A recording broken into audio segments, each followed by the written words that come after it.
God. It was beautiful. We're talking about this cycle of loving our neighbors. It's the second greatest commandment, getting into the lives of our neighbors, introducing them to God, getting them to love God, know God, teach them who God is, and then moving them to serving others and repeating that cycle. I believe this is a healthy cycle for how the kingdom grows. I think it's a biblical cycle. I think we can see this throughout Scripture, where the greatest commandments are followed, and then people roll up their sleeves and they do the work that God intended us to do. Our theme this year is straining toward the goal. Theme verse is Philippians 3:13 and 14. Brothers, I do not consider that I have made it my own. Paul's talking about suffering like Christ to the point of dying with Christ and being raised with him. I don't consider that I've made that my own, but one thing I do, forgetting what lies behind and straining forward to what lies ahead. I press on toward the goal for the prize of the upward call of God in Christ Jesus. What a powerful statement. Today's sermon is let your reasonableness be known to everyone. I love the next passage, and we've just been going through Philippians, starting with our theme verse, and then moving on to the next passages. Philippians is just chock full of powerful statements. Question: did you ever know of Christians where you just stepped back and looked at them and said, "You need to chill out"? I think we've seen Christians like this before. I remember, I may have told this story before, but I remember one time there was somebody driving through a parking lot at a Waffle House when we were in college. We used to go to Waffle House a lot. We would get coffee, and sometimes just coffee, and other times we'd order a full meal. But that was back in the day when you could smoke inside of buildings. And of course, when you walked inside of any restaurant where there was smoking, you would walk out smelling like smoke. You couldn't avoid it. Harding had a hard, fast rule that you could not smoke. As a student, you were not allowed to smoke. And so we all would go back smelling like smoke. We'd come into our dorm rooms. And a friend of mine who grew up not a Christian and came to Harding with us from here, her first introduction to what Christianity was like, unfortunately, was pretty harsh. And she not only dropped out of college or transferred out of college, but wanted nothing to do with Christianity after that, sadly. She had a resident assistant, an RA, who was over the top, just waiting to catch people doing something wrong so that she could report it. You know the type, right? We all know the type. They can't wait to catch somebody doing something wrong so that they can report it or point out what they're doing wrong.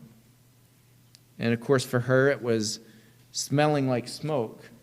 And literally, we're sitting in Waffle House one night, and in disbelief, we see her RA's car driving by, and she's looking in the window. And of course, we were in there, but she wanted to catch her. She was literally spying on my friend. So chill out. I could give story after story after story, not just of people pointing out the wrong that other Christians are doing when really, in fact, they weren't doing anything wrong, but where they injured Christians or would-be Christians to the point of no return. And this is what Paul's talking about once we get into the text about being reasonable. Yeah, do you ever feel this way? In talking to some of those people, you're like, what are you talking about? Because they're trying to point out what all you're doing wrong. And they're trying to tell you how you need to change and you need to get your life right. And you're like, but my life is pretty right. I'm actually pretty good with God. And they're just telling you all this stuff that you're doing wrong. I know I've told this story before, but one time I was a guest speaker at Natalie's home congregation, and I think we were still dating. And I had a guy It started with me getting called by the dean of the school, who happens to be related to Natalie's family, so that was awkward.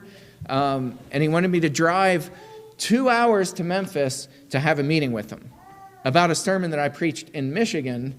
And of course, I didn't know that, and he wouldn't tell me why he wanted to meet with me, but he was adamant. He's like, we got to meet. And I would not go, and I said, until you tell me what it's about, I'm not driving 2 hours. I'm not taking off work. And so he finally told me, somebody was very offended, and they sent me a copy of your sermon, and he's like, I don't see anything wrong that you said, to which I replied, why are we having this conversation? And so it ended up like morphing into this big, bizarre thing. And he sent me a letter and told me that I'm a wolf in sheep's clothing and I'm not really a Christian. And I just kind of brushed it off. But like, do we ever look at people like this and we're like, huh? Like, what are you talking about? And I see this replicated over and over.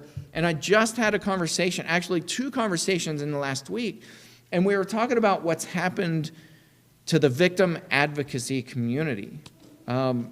I still kind of stay in touch with that community. I used to be very much a part of that community.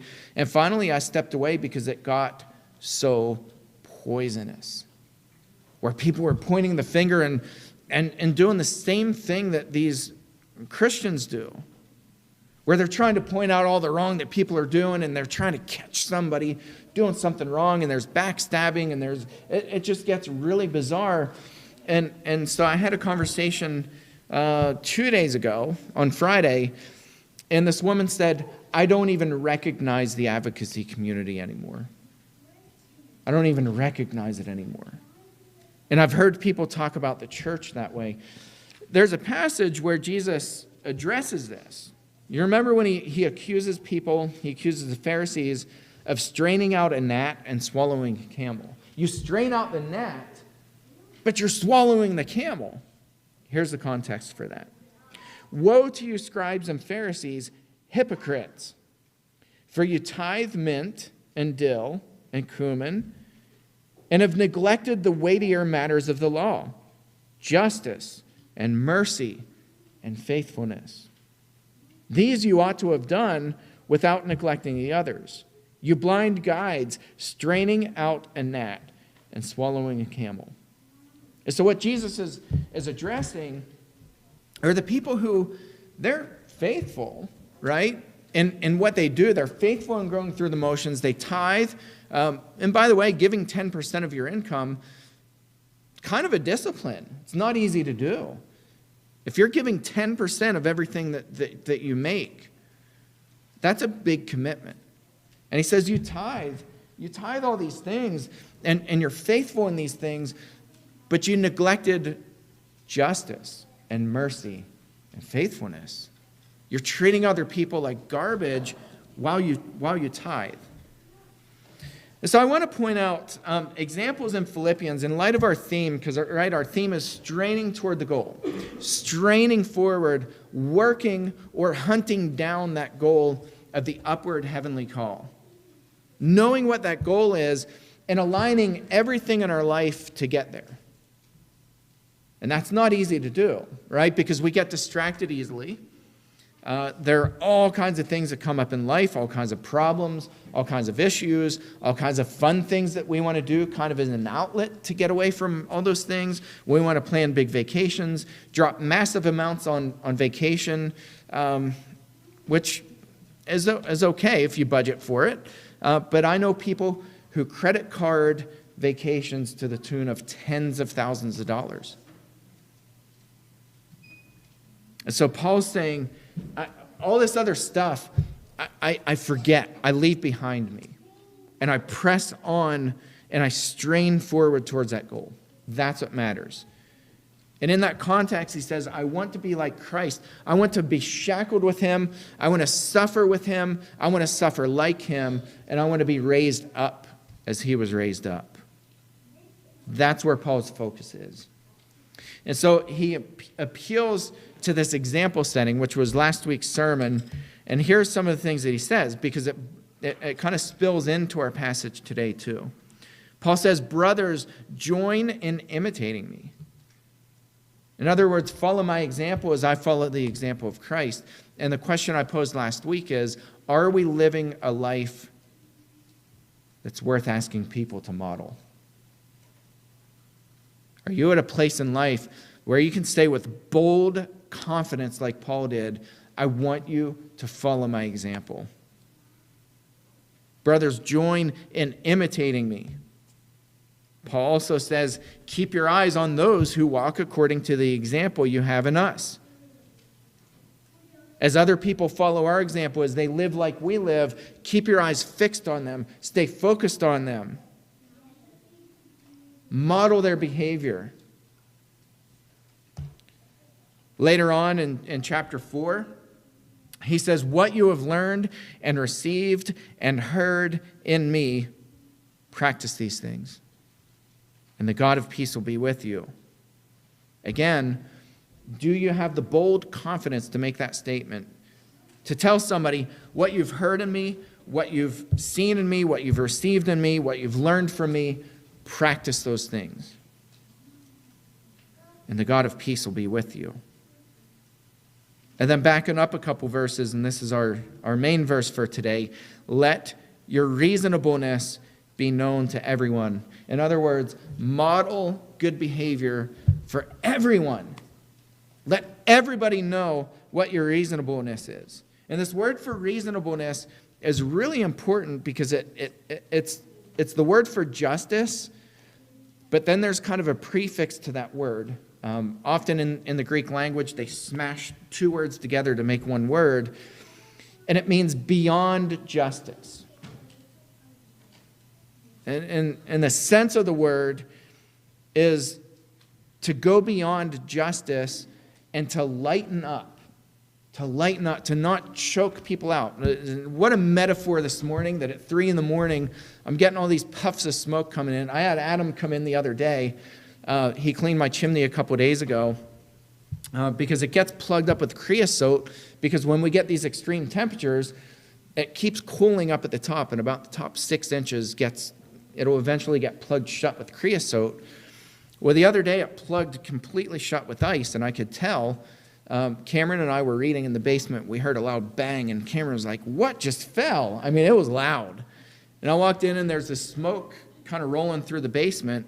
And I was like, that was a gas off. Where the gases build up on top of the fire, and then it ignites, and you get this explosion. It literally explodes. And then a couple minutes later, there was another one, and it was even louder. And I looked, and there's concrete on the wall. And I showed Adam. I was like, you got to come in and see this. There's concrete on the wall where it was patched. It blew the concrete off of the wall.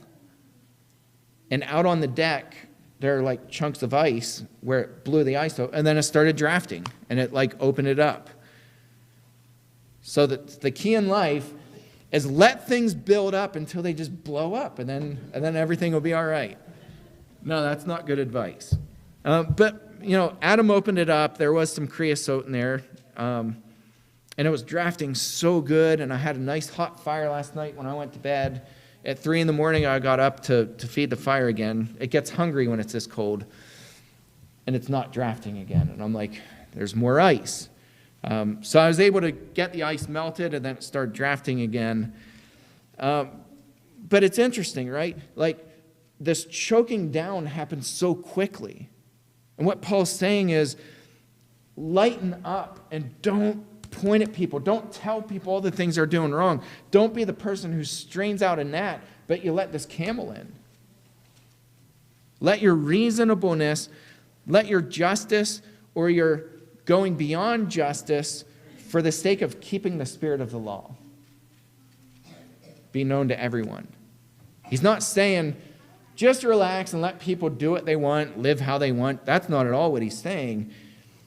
He's saying maintain justice by executing mercy and kindness and compassion to people and understanding.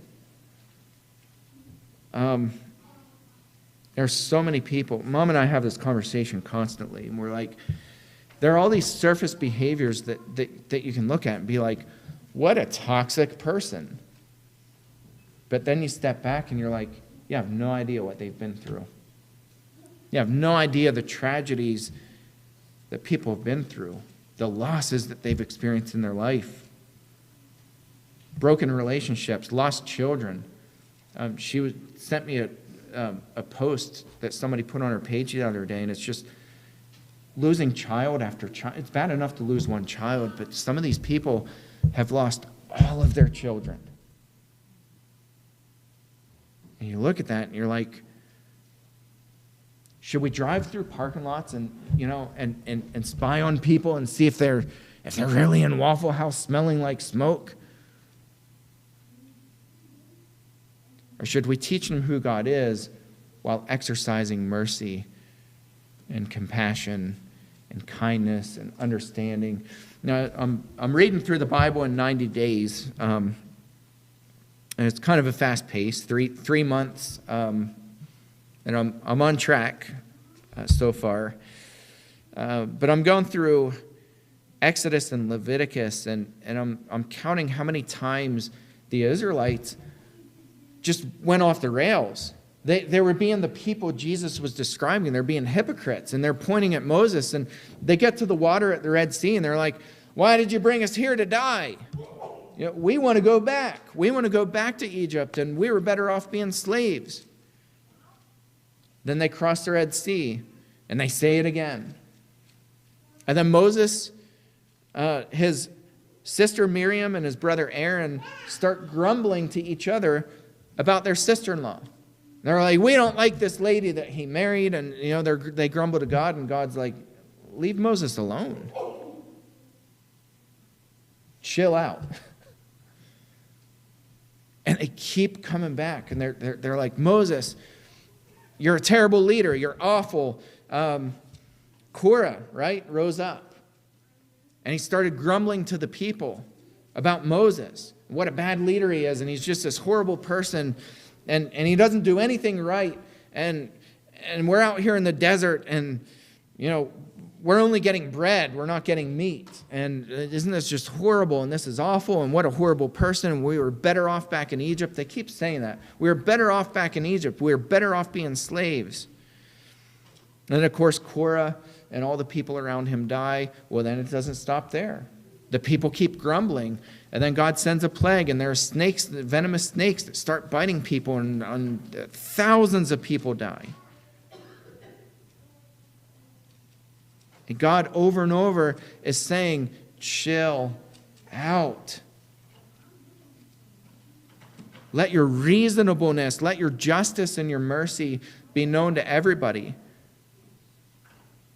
Let things go in keeping with the spirit of my law. Keep my law, but let things go. You got to let some things go. And so this is the passage here in its full. Paul says, I entreat Euodia and I entreat Syntyche to agree in the Lord. I don't know what was going on between these two women, but they were at odds with each other. They were fighting. There was some kind of issue between these two women. So he says, I entreat these two to agree in the Lord. Yes, I ask you also, true companion. Help these women. That's interesting to me.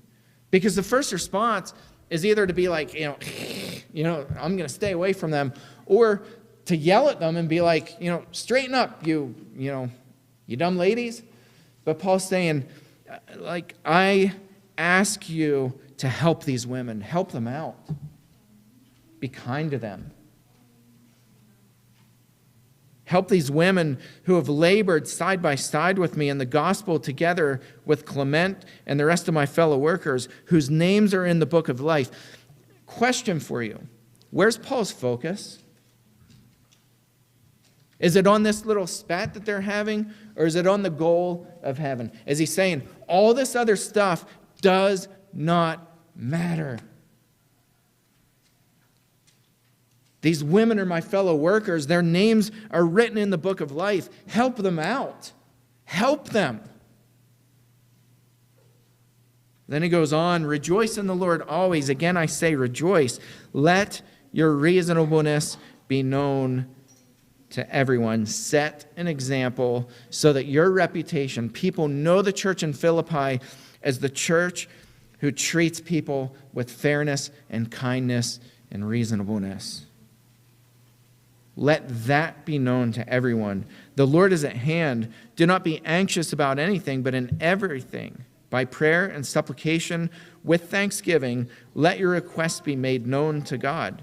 And the peace of God, which surpasses all understanding, will guard your hearts and your minds in Christ Jesus. Would you say Paul's focus is on that goal? Everything is tied into that goal. Everything he says, everything he does, it's tied into that goal of the upward heavenly calling. That's why he says, he uses the word, I'm going to hunt it down. I'm going to seek it out. I'm going to hunt it down. I'm going to strain forward towards that goal. And he's asking other people to join him. Forget about all these side scuffles. Forget about these arguments. Help people out who are in these arguments. Help them to mend those relationships because their names are already written in the book of life. It's already hard enough to get to heaven. There's a certain famous person, you may have heard of a man by the name of Jesus, who said, wide is the path that leads to destruction, and narrow is that path that leads to the kingdom. Many will enter that wide road, but few will enter that narrow path. It's hard enough to make it through this life doing the right things. It is hard to make it through this life as a Christian.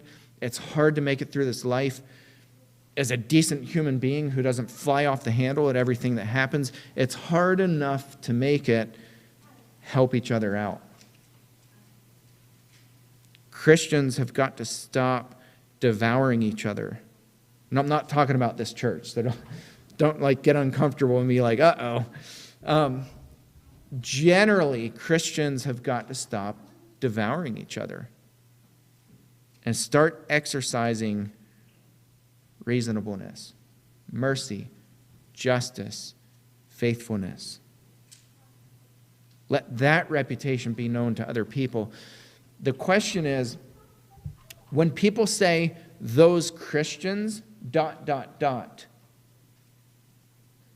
how are they going to complete that sentence?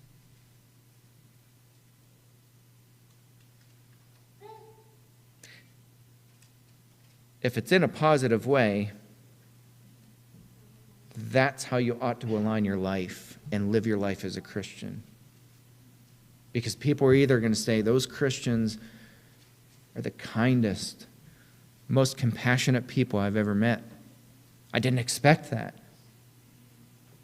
I didn't expect them to be so nice to me, so inviting, so welcoming, so kind, so compassionate, so understanding for the hurts and struggles that I have in my own life. Or they'll say, those Christians are the most judgmental, harshest, meanest people I've ever met. Or somewhere in the middle. Those Christians don't even know what they stand for. They're so indifferent. They're so passive. They're not convicted. How are people going to finish that sentence? Those Christians ... And Paul's helping the Philippian church out by saying, let people know you for your reasonableness. Let it be known to everyone. That message, I think, is just as true today, 2,000 years later. I think it's so important for Christians to be reasonable, decent, kind, compassionate people who keep the spirit of the law, who know the commandments of God, who live them, who treat each other well, who know when to kind of look beyond certain things, who know when to step in and help people, who know when to reprimand people. There's a time that Paul certainly writes about different times when you confront people. But Paul by no means was a person who constantly confronted people and was like, who can I catch next? Keep in spirit with God's Spirit. Let your reasonableness be known to everyone. that's the message today. If there's anybody who's ready and wants to be immersed, we have waters of baptism, or if you have prayer needs, you could come up as we all stand and sing the song together.